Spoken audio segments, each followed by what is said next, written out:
ಮನಸಾರೆ ಪ್ರೀತಿಸ್ತೀನಿ. ನನಗೆ ತಂದೆ ಪ್ರೀತಿ ಗೊತ್ತಿಲ್ಲ, ತಾಯಿ ಪ್ರೀತಿ ಗೊತ್ತಿಲ್ಲ. ಈಗ ನಿಮ್ಮ ಪ್ರೀತಿ ಮಾಡ್ಕೊಳಕ್ಕೆ ನನಗೆ ಸಿಗ್ತಾ ಇಲ್ಲ. ಅನ್ಕೋತೀನಿ ನಮ್ಮಿಬ್ಬರ ಪ್ರೀತಿ ಮಧ್ಯೆ ಬೇರೆ ಯಾರೂ ಬರಬಾರ್ದು.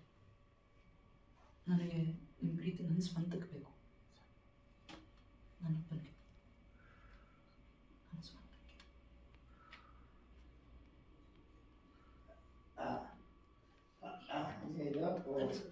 ಪಾಪಚ್ಚಿ ಅಂತಲೂ ಅನಿಸ್ತಮ್ಮ ನಿಮಗೆ? ಅನ್ಸಕ್ಕೆ ಸಾಧ್ಯನೇ ಇಲ್ಲ. ಪಾಪ ಅನ್ಸುತ್ತೆ ಅಲ್ವಾ? ಅಲ್ಲಿಗೆ ಕ್ಲೋಸಾ? Full torture. ರಿಯಲೈಸೇಷನ್ ಬರ್ತೀನಿ ಬೇಕು ಅಂತ. ಅಣ್ಣ ಅಲ್ಲೊಂದು ದಾರ ತೆಗಿಯೋಣ.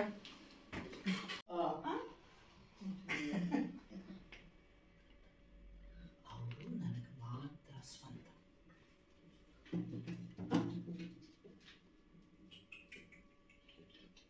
ಇಷ್ಟೆಲ್ಲ ಗೊತ್ತಿತ್ತು, ನೀನು ಅವ್ರು ತೊಂದರೆ ಕೊಟ್ಬಿಟ್ಟಿಯಲ್ಲ. ಅಷ್ಟೇ ತಗೋ. ಅಯ್ಯೋ ಅದನ್ನ ಬಿಟ್ಬಿಡಿ. ಏನೋ ಅಲ್ಲಿ ಫಸ್ಟೇ ಇದು ಅಣ್ಣ ಅವ್ರ ಮುಂದೆ ಫಸ್ಟೇ ಅದ್ರಲ್ಲಿ ಹಾಕ್ಬೇಡಿ, ಎಂಡಲ್ಲಿ ಹಾಕಿ ಬರೀ ಡೈಲಾಗ್ ಹೇಳಿ, ಅದ್ಬೇಡಿ ಅದನ್ನ. ಈ ಡೈಲಾಗ್ ಆದ್ಮೇಲೆ ಅರ್ಧಕ್ಕೆ ಶುರು ಮಾಡಿ. ಹೌದಾ? ಹೌದೌದು,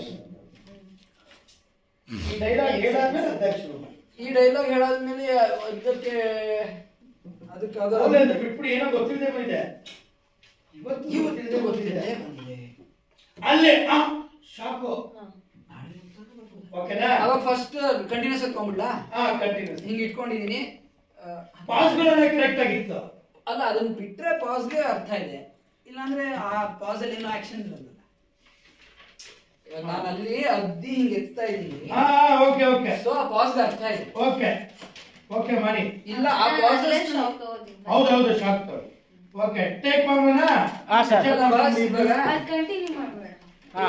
ಕಂಟಿನ್ಯೂ ಮಾಡಿ. ಇದಾಯ್ತು, ಇಲ್ಲಿ ಇಟ್ಕೊಂಡಿದೀನಿ, ಬಿಟ್ಬಿಟ್ರೆ ಹೋಗ್ಲಿ ಅದನ್ನ ಬಿಟ್ಬಿಡಿ. ಏನೋ ಗೊತ್ತಿಲ್ಲ ಬಂದ್ಬಿಡ್ತಾಳೆ. ಇವತ್ತು ಗೊತ್ತಿಲ್ಲದೆ ಬಂದಿದೆ, ನನಗೆ ಗೊತ್ತಿದ್ದು ಬಂದ್ಬಿಡುತ್ತೆ. ಜಾನ್ವಿ, ನಿಮ್ಮ ಮೈ ಮುಟ್ಟುವಷ್ಟು ಧೈರ್ಯ